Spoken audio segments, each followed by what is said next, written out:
ಕೋಗಿಲು ವಿಚಾರವಾಗಿ ಸತ್ಯಶೋಧನಾ ಸಮಿತಿ ಇವತ್ತು ವರದಿಯನ್ನು ಕೊಟ್ಟಿದ್ದಾರೆ. ಸನ್ಮಾನ್ಯ ವಿಶ್ವನಾಥ್ ಅವರು ಆ ಸ್ಥಳಕ್ಕೆ ಹೋಗಿ ಕಳೆದ 1 ವಾರಗಳ ಕಾಲ ಅಧ್ಯಯನ ಮಾಡಿ ದಾಖಲೆಗಳನ್ನು ಸಂಗ್ರಹ ಮಾಡಿ ಇವತ್ತು ಕೊಟ್ಟಿದ್ದಾರೆ. ನಾವು ಗವರ್ನರ್ಗೂ ಕೇಳಿದ್ದೀವಿ. 36 ಲಕ್ಷ ಜನ ವೆಯ್ಟಿಂಗ್ ಮಾಡ್ತಾ ಇದ್ದಾರೆ. ದುಡ್ಡು ಕಟ್ಟಿ 50,000 ಕಟ್ಟಿದ್ದಾರೆ, 1 ಲಕ್ಷ ಕಟ್ಟಿದ್ದಾರೆ, ಕೆಲವರು 10 ಲಕ್ಷ ಕಟ್ಟಿದ್ದಾರೆ. 36 ಲಕ್ಷ ಜನ ವೆಯ್ಟಿಂಗ್ ಮಾಡ್ತಾ ಇರೋರು ಬಿಟ್ಬಿಟ್ಟು ಯಾವುದೋ ಕೇರಳದ ಕೋಗಿಲೆ ಕೂಗ್ತು ಅಂತೇಳಿ ಕೇರಳದ ಕೋಗಿಲೆ ಕೂಗಿದ್ಕೋಸ್ಕರ ಇಲ್ಲಿ ನಮ್ಮ ಕೋಗಿಲೆಗಳೆಲ್ಲ ಬಾಯಿ ಮುಚ್ಕೊಂಬಿಟ್ಟವೆ. ನಮ್ಮ ರಾಜ್ಯದಲ್ಲಿರ್ತಕ್ಕಂಥ ಕಾಗೆಗಳೆಲ್ಲ ಬಾಯಿ ಮುಚ್ಕೊಂಬಿಟ್ಟವೆ.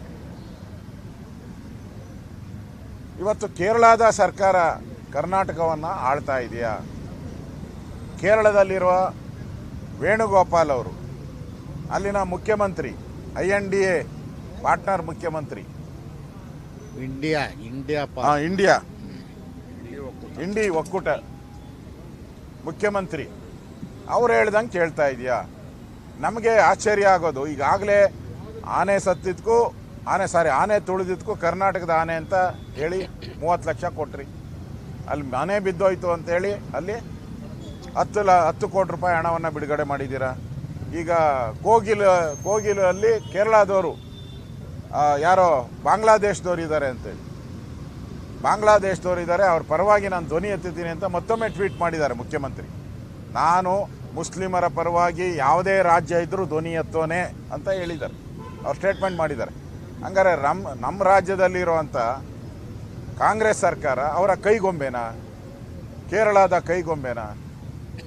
ಕರ್ನಾಟಕದಲ್ಲಿ ನಿಮ್ಮನ್ನು ಎಲೆಕ್ಟ್ ಮಾಡಿರೋದು ರಾಜ್ಯದ ಪರವಾಗಿ ಮಾತಾಡಿ ಅಂತ. ಇವತ್ತು ರಾಜ್ಯದಲ್ಲಿ ಕನ್ನಡಕ್ಕೆ ಅವಮಾನ ಮಾಡ್ತಾ ಇದ್ದಾರೆ. ಕೇರಳ ರಾಜ್ಯದಲ್ಲಿ ಅಲ್ಲಿನ ಭಾಷಾ ನೀತಿ ಏನಿದೆ ಅದನ್ನು ವೈಲೇಟ್ ಮಾಡ್ತಾ ಇದ್ದಾರೆ. ಸಂವಿಧಾನದ ಅಡಿಯಲ್ಲಿ ಏನು ನಮಗೆ ಅವಕಾಶಗಳಿತ್ತು ಮಾತೃಭಾಷೆಗೆ, ನರೇಂದ್ರ ಮೋದಿಯವರು ಮಾತೃಭಾಷೆಗೆ ಎಲ್ಲ ರಾಜ್ಯಗಳು ಅವಕಾಶ ಕೊಡಬೇಕು ಅಂತ ನರೇಂದ್ರ ಮೋದಿಯವರು ಪದೇ ಹೇಳ್ತಾ ಇದ್ದಾರೆ ಎಲ್ಲ ಸ್ಪೀಚಲ್ಲೂ ಕೂಡ.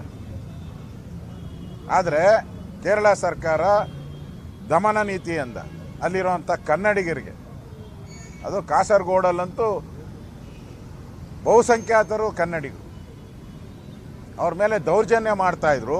ಇಲ್ಲಿನ ಮುಖ್ಯಮಂತ್ರಿ ಬಾಯಿ ಮುಚ್ಕೊಂಡು ಒಂದು ಪತ್ರ ಬರೆದ್ಬಿಟ್ಟು ಒಂದು 4 ಲೈನು, ಸಂವಿಧಾನದ 4 ಲೈನು 29, 30 ಅದೇನೋ ನಾವು ಮೆನ್ಷನ್ ಮಾಡಿಬಿಟ್ಟು ಕೈ ಕಟ್ಕೊಂಡು ಕೂತಿರೋದು. ದಮ್ಮಿಲ್ವ ನಿಮಗೆ? ಅವ್ರು ಬುಲ್ಡೋಜರ್ ಸರ್ಕಾರ ಅಂತ ಹೇಳಿದ್ರಲ್ಲ ಕರ್ನಾಟಕವನ್ನು, ನೀವು ಹಂಗೆ ಹೇಳೋಕ್ಕೆ ಆಗಲ್ವಾ? ಕೇರಳ ಬುಲ್ಡೋಜರ್ ಸರ್ಕಾರ ಅಂತ ಹೇಳೋಕ್ಕೆ ನಿಮಗೆ ತಡೆ ಬಂದಿರೋದೇನು? ನಿಮ್ಗೆ ಯಾರು ತಡೆದಿದ್ದಾರೆ?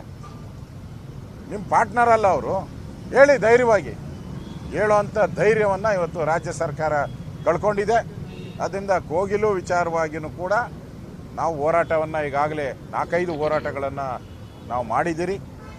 ಜನಾರ್ದನ್ ರೆಡ್ಡಿ ವಿಚಾರವಾಗೂ ಕೂಡ 22ನೇ ತಾರೀಕು ನಾವಲ್ಲಿ ದೊಡ್ಡ ಸಮಾವೇಶವನ್ನು 22 ತಾನೆ 17ನೇ ತಾರೀಕು ದೊಡ್ಡ ಸಮಾವೇಶವನ್ನು ಕೂಡ ಮಾಡೋ ಮುಖಾಂತರ ರಾಜ್ಯದಲ್ಲಿ ಕಾನೂನು ಸುವ್ಯವಸ್ಥೆ ಹಾಳಾಗಿರೋದು ಹೋರಾಟ 17ನೇ ತಾರೀಕಿಗೆ ಹೋರಾಟವನ್ನು ನಾವು ಮಾಡ್ತಾ ಇದ್ದೀರಿ. ಅಲ್ಲಿ ಹೋರಾಟ